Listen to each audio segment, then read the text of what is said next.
Bonjour tout le monde, bienvenue sur ma chaîne pour cette nouvelle vidéo. Dans cette vidéo, je vais vous parler de l'utilisation des atténuateurs. Donc cette vidéo fait suite à la présentation du Tiny SA. Donc, sur le Tiny SA, rappelez-vous, ici, il y a bien spécifié entrée max plus 10 dBm. Plus 10 dBm, ce qui correspond donc à 10 milliwatts. Donc si par exemple je veux tester les harmoniques ou la puissance d'un Pocket qui fait 5 watts, il va falloir que je diminue cette puissance, d'où l'utilisation d'un atténuateur. Donc dans mon exemple, je vais utiliser un atténuateur 40 dB, 25 watts. Donc ça veut dire que par rapport à la puissance d'entrée, je vais avoir en sortie 40 dBm de moins.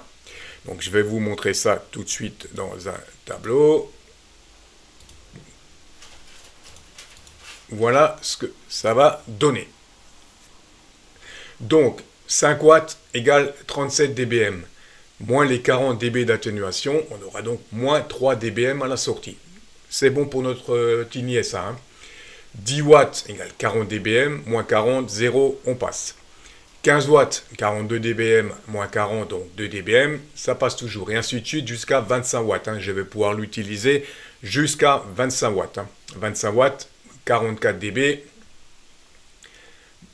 donc moins 40, 4 dBm, en sachant que je peux lui envoyer jusqu'à 6 dBm, 10 dBm pardon, à mon Tiny SA, donc je suis encore bon. Voilà. Et ces atténuateurs, il va falloir bien sûr calculer chaque fois en fonction de la puissance de votre poste. Il y a différents atténuateurs, donc si, là je vous donne un exemple avec 50 watts, un atténuateur 50 watts, 40 dB, donc 50 watts correspondent à 47 dBm, moins 40, on aura toujours encore 7. Donc à la limite, ça va pouvoir passer, mais ça va être, puisqu'il accepte 10 dBm en entrée, ça va pouvoir passer.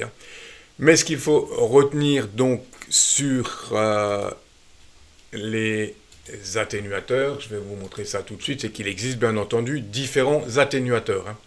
Et différents raccords, comme on le voit, en général c'est du SMA, mais vous pouvez trouver des raccords en PL, etc. Donc il vous faudra les adaptateurs adaptés. Donc vous avez différents, comme on le voit, jusqu'à 100 watts, atténuation 3 dB, etc.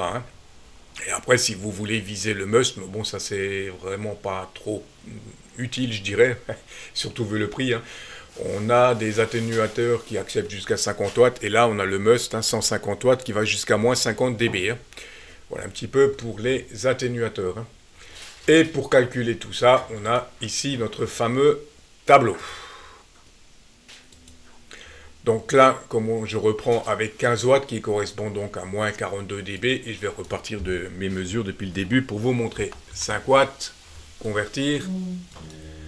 Donc ça fait bien 37 dBm, moins les 40, donc on aura ce que je vous ai montré. 10 watts vont correspondre à 40 dBm, donc on aura 40 moins 40, 0, toujours ce que je vous ai montré dans le tableau.